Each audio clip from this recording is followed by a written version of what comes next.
What's good, YouTube? And welcome to the house. I knew the moment that I laid eyes on this card, I just wanted it to be semi-playable because the art is freaking amazing. This just gives me life.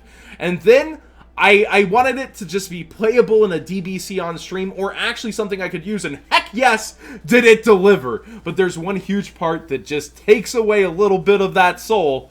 It's the next VJ promo. That means it's a V-Jump promo in Japan. There is statistically a 50-50 chance of us getting it in our jump, and then that means it would be region locked from a lot of you guys. So when I want to test online or in my streams, people that can be extremely disappointed or upset by playing me include people from Latin America, South America, Mexico, Australia, New Zealand, Europe. You get the idea, everywhere but USA and Canada. I really despise this region lock thing to sell jump subscriptions, but I kind of get it. You really could just do something that's more a mix of collectability and a little bit of playability. I believe Illusion Apprentice Magician was it for me. It didn't impact the meta, and it was going to be gotten eventually, and it was cool. This one makes me feel like Japan R&D literally looked at USA R&D and went, I'm going to show you how to build a Vendread.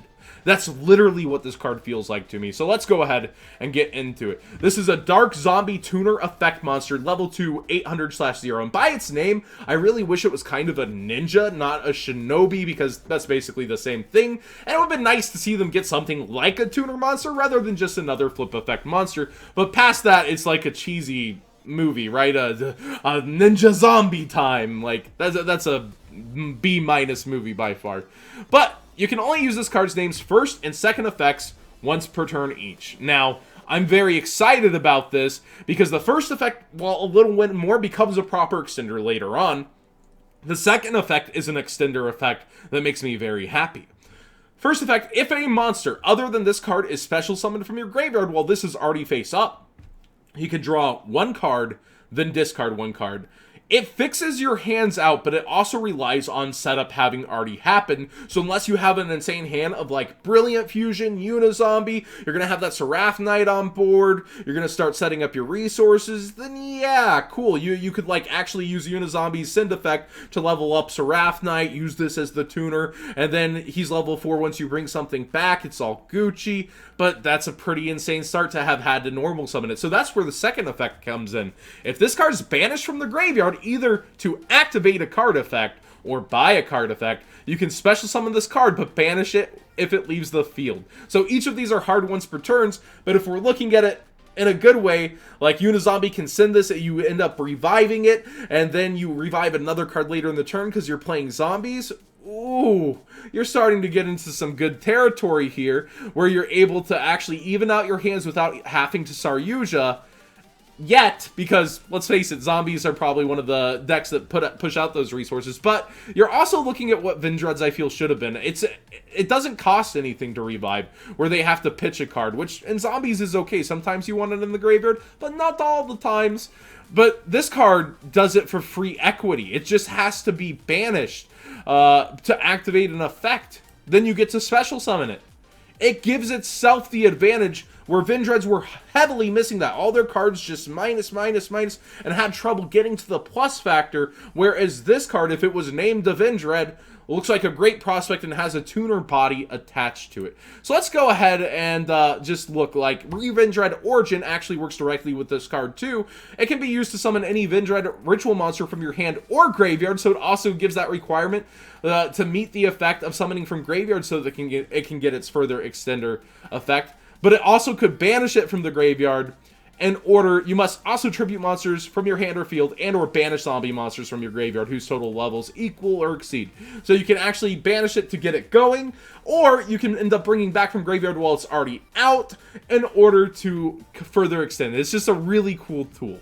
But how are Vendreads written? Oh, you pitch a card, but banish it when it leaves the field. You discard it, and specifically a Vendread card.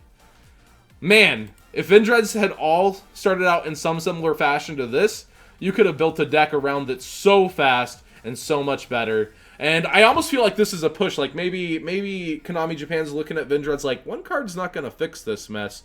let's give them a little more. But here's my hang up with region locked cards and jump promos in general. Here's all cards that, and we're about to get this one. Here's some cards, not all of them, just some of the more important ones personally to me, that we never got. Subterra Guru actually had an impact in the OCG for a little bit. We saw top cut Subterra lists. Like, yes, we've had a few regionals with that, mashed into other decks, but like, we saw top cut decks in Japan. That's really cool. Of course, our Cyber Dragon support card here is lacking, and people are pretty disappointed in that, while we have the rest of the Cyber Dragons. Rest in peace, you guys. I understand that some people want to see it. It happens. And then, of course, you have the Duelist pack coming up, too, where you could just sneak it in. Please. Please do. Just sneak it. Don't concentrate this on taking up a jump slot. Elemental Hero Solid Man's been out for a good while now, and can't tell you where it's going to go. Jadenton would be a perfect opportunity for this one, but it's a huge extender for heroes. When this card's normal, do you special summon a level 4 or lower hero monster from your hand? Shadow Mist just rocks with that, doesn't it? But one of the most important ones to me is when Security Dragon came out. It's when Link Summoning was still choking the game a little bit. And even in Nightmare format, relevantly, if we had this card as an extender play or even a starter, it has a downward pointing arrow to where you could summon any monster while an Ibly is out on your side of the field given to you by the opponent, and make this clearing out of your way and also giving you a card that can potentially clear another card off the field by returning it to hand. In use with Kaijus, you can Kaiju them, get a bounce. It worked with Akshik Magician to do kind of degenerate stuff with Grinder Golem, and we got a Grinder Golem hit before it really even took off here, and still haven't received this card. We keep getting hits to our ban list without getting the card. Dandelion, this card, like, influenced Grinder Golem, definitely. Like, Grinder Golem wasn't doing a lot on his own. Yes, it was token generation, but we got Scapegoat at 3, and another card gets hit for the sins of this card that we still haven't gotten. Let's let this all sink in for a bit. Now, on that probability math, right? Well, here, there's 152 V-Jump cards. There's 85. So basically, if we double that, 170 jump promos. The rate we're getting these cards at is horrendous. It is just not acceptable. And to further delay it, it becomes regional lock. Like, I said this in the other video, but let's take any video game, right? Let's take any competitive online play video game and say, well, Japan can play with this on their server, but USA you can't. Okay, that's cool if they are like beta testing, or like, you know, they're in testing zones and it's not distributed everywhere. Let's call that for Japan. But like, now it's handed to the USA. You guys get it, but not everybody else. They'll get an exclusive expansion they can buy for $9.99 later on, and they can have it too. Do you not see that that's literally what's happening? And it would be okay if it was that way for everybody. That's kind of the basis of Yu-Gi-Oh! Opening packs cost money, and we are fine with that as a player base. But where we really get hung up is this region lock BS. This, the not knowing when we're going to have the cards, and it's so many impactful cards that really could do something. Shooting Riser Dragon we're about to get, here's where it falls off. We had Lightsworn actually being a relevant deck at the time of its announcement. So it was an exciting prospect to perhaps use Fairy Tail Snow for one disruption, use this card for another disruption. It's not like Lightsworn was the best deck, but this could have been another tool to Black Rose during their turn. And you can still do that, but it was announced during Lightsworn's relevancy. It was still topping here and there.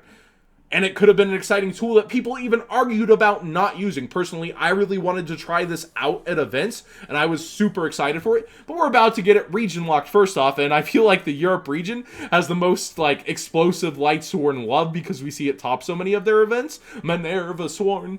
But I'm just looking at it like, what now? Lightsworn's kind of passed away unless this ban list levels things so well that it comes back out from under us.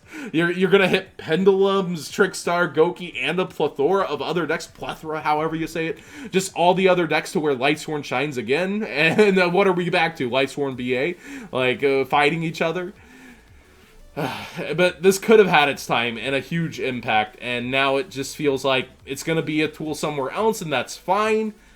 I just would have liked to have the ability to play with that. And on my streams, this is why I don't play ahead, because, like, oh, I could learn a It had one event, by the way. 1 weekend, no major events. Level Eater Kaiju deck, where you Link spammed with it in early Link summoning, and then Level Eater got hit. Is why I don't play ahead with decks. That was like one of the best decks to not end up ever getting play.